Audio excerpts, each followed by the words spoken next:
ಕೋಡುಬಳೆ ಅಂದ್ರೆ ಅಡುಕಲೆ. ಇನ್ನು ಕ್ಲೈಮ್ಯಾಕ್ಸ್ಗೆ ಬಂದ ರಾಜ್ಯ ಸಚಿವ ಸಂಪುಟ ವಿಸ್ತರಣೆ. ಇಂದು ರಾಹುಲ್ ಗಾಂಧಿ ಜೊತೆ ರಾಜ್ಯ ನಾಯಕರ ಹೈ ವೋಲ್ಟೇಜ್ ಮೀಟಿಂಗ್. ದೆಹಲಿಯಿಂದ ಟೆನ್ಷನ್ನಲ್ಲೇ ಬಂದಿಳಿದ ಜಮೀರ್ ಅಹಮದ್. 20 ಸ್ಥಾನಗಳ ಪೈಕಿ ಕನಿಷ್ಠ 12 ಮಂದಿ ಹೊಸಬರಿಗೆ ಮಣೆ. ಇದೆಲ್ಲವನ್ನ ನೋಡೋಣ ಸಂಪುಟ ವಿಳಂಬ ನ್ಯೂಸ್ ಟಾಪ್ 9 ನಲ್ಲಿ. ರಾಜ್ಯ ಕಾಂಗ್ರೆಸ್ ಮಹತ್ವಾಕಾಂಕ್ಷಿಯ ಸಚಿವ ಸಂಪುಟ ವಿಸ್ತರಣೆಗೆ ಕ್ಷಣಗಣನೆ ಶುರುವಾಗಿದೆ. ದೆಹಲಿಯಲ್ಲಿ ರಾಜ್ಯ ನಾಯಕರಾದ CM DK Shivakumar, BK Hariprasad, ಮಾಜಿ ಸಿಎಂ ಸಿದ್ದರಾಮಯ್ಯ ಜೊತೆ ನಿನ್ನೆಯ ಸಭೆಗೆ ಹೈಕಮಾಂಡ್ ಸಿದ್ಧ ಆಗಿತ್ತು.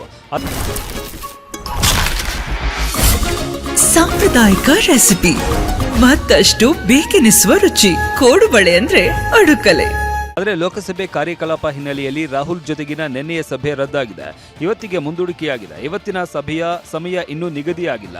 ಈ ಸಭೆಯಲ್ಲಿ ಸಂಪುಟ ಸೇರ್ಪಡೆಯಾಗುವ ಶಾಸಕರ ಬಗ್ಗೆ ವಿವರವಾಗಿ ಚರ್ಚೆ ನಡೆಯಲಿದೆ. ಸಚಿವ ಸಂಪುಟ ವಿಸ್ತರಣೆಗೆ ಮತ್ತೊಂದು ಮುಹೂರ್ತ ನಿಗದಿಯಾಗಿದೆ. ಶುಕ್ರವಾರ ಮಧ್ಯಾಹ್ನ 12:30ಕ್ಕೆ ಸಮಾರಂಭ ನಿಗದಿಯಾಗುವ ಮುನ್ಸೂಚನೆ ಸಿಕ್ಕಿದೆ. ಹೀಗಾಗಿ ಲೋಕಭವನದಲ್ಲಿ ಪ್ರಮಾಣವಚನ ಸ್ವೀಕಾರಕ್ಕೆ ಸಿದ್ಧತೆ ನಡೆದಿದೆ. ಸಮಾರಂಭಕ್ಕೆ ಪೆಂಡಾಲ್, ಚೇರ್ ಹಾಕಲಾಗಿದೆ. ಅಹಿತಕರ ಘಟನೆ ನಡೆಯದಂತೆ ಪೊಲೀಸ್ ಆಯುಕ್ತ ಸೀಮಂತ್ ಕುಮಾರ್ ಸಿಂಗ್ ನೇತೃತ್ವದಲ್ಲಿ ಪೊಲೀಸ್ ಭದ್ರತೆ ಸಭೆ ನಡೆಯಿತು. ದೆಹಲಿಗೆ ಹೋಗಿದ್ದ ಜಮೀರ್ ಬೆಂಗಳೂರಿಗೆ ವಾಪಸ್ಸಾಗಿದ್ದಾರೆ. ಹೈಕಮಾಂಡ್ ಬುಲಾವ್ ಮೇರೆಗೆ ನಿನ್ನೆ ಬೆಳಗ್ಗೆ ಜಮೀರ್ ದಿಢೀರ್ ಅಂತ ದೆಹಲಿಗೆ ಪ್ರಯಾಣಿಸಿದ್ರು. ಆದರೆ ನಿನ್ನೆ ರಾತ್ರಿ ದೆಹಲಿಯಿಂದ ಟೆನ್ಷನ್ನಲ್ಲೇ ಬಂದಿಳಿದ ಜಮೀರ್ ಅಹಮದ್ ಯಾವುದೇ ಪ್ರತಿಕ್ರಿಯೆ ನೀಡದೆ ತೆರಳಿದ್ದಾರೆ. ಮೊಬೈಲ್ನಲ್ಲಿ ಮಾತನಾಡುತ್ತಲೇ ತರಾತುರಿಯಲ್ಲಿ ಕಾರು ಹತ್ತಿದ್ರು.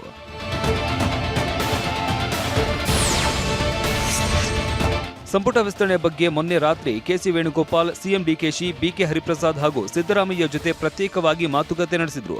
ಮೂವರು ನಾಯಕರು ಪಟ್ಟಿ ಸಲ್ಲಿಕೆ ಮಾಡಿದ್ದು ಸಂಪುಟ ರಚನೆಯ ಮಾನದಂಡವನ್ನ ಇನ್ನೊಮ್ಮೆ ಚರ್ಚೆ ಮಾಡಿದ್ರು. 60% 75% ಹೊಸ ಮುಖಗಳಿಗೆ ಅವಕಾಶ ಕೊಡಬೇಕು ಅನ್ನೋದು ಸಿಎಂ ಡಿಕೆ ಶಿವಕುಮಾರ್ ಒಲವು.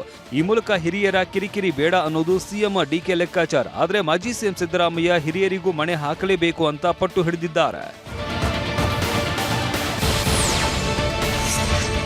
ಇನ್ನೊಂದೆಡೆ ಹೈಕಮಾಂಡ್ 20 ಸ್ಥಾನಗಳ ಪೈಕಿ ಕನಿಷ್ಠ 12 ಮಂದಿ ಹೊಸಬರಿಗೆ ಮಣೆ ಹಾಕುವ ಬಗ್ಗೆ ಚಿಂತಿಸಿದೆ. ಇನ್ನು 3 ನಾಯಕರು ಕೊಟ್ಟಿರುವ ಪಟ್ಟಿಯ ಪೈಕಿ 14 ಹೆಸರಿಗೆ ಸಹಮತ ಇದ್ದು, ಬಾಕಿ ಇರುವ 6 ಹೆಸರುಗಳಿಗೆ ಚರ್ಚೆ ಆಗಬೇಕಿದೆ ಎನ್ನಲಾಗಿದೆ.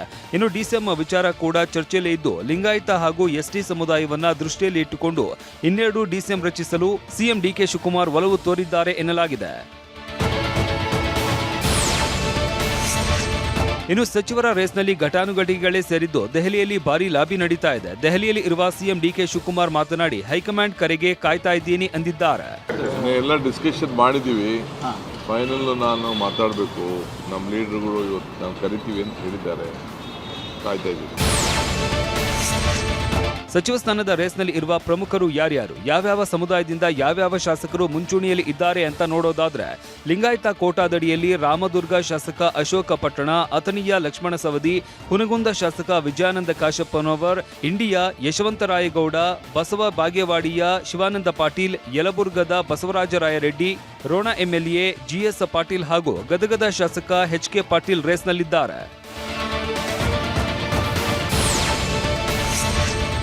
ಒಕ್ಕಲಿಗ ಕೋಟಾದಡಿಯೂ 5 ಪ್ರಮುಖರ ನಡುವೆ ಪೈಪೋಟಿ ಇದೆ. ಚೆಲುವರಾಯಸ್ವಾಮಿ, ಎಚ್ಸಿ ಬಾಲಕೃಷ್ಣ, ಗುಬ್ಬಿ ಶ್ರೀನಿವಾಸ್, ಶರತ್ ಬಚ್ಚೇಗೌಡ, ಶಿವಲಿಂಗೇಗೌಡ ಸಚಿವ ಸ್ಥಾನದ ರೇಸ್ನಲ್ಲಿ ಇರುವ ಒಕ್ಕಲಿಗ ಪ್ರಮುಖ ಶಾಸಕರು.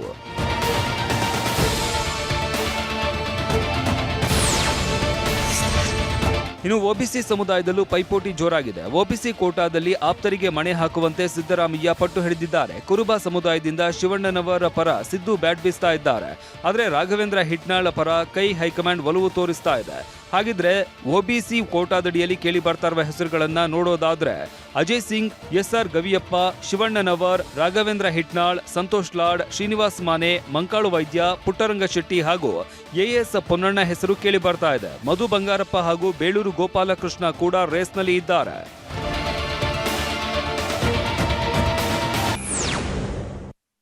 ಕೋಡುಬಳೆ ಅಂದ್ರೆ ಅಡುಕಲೆ.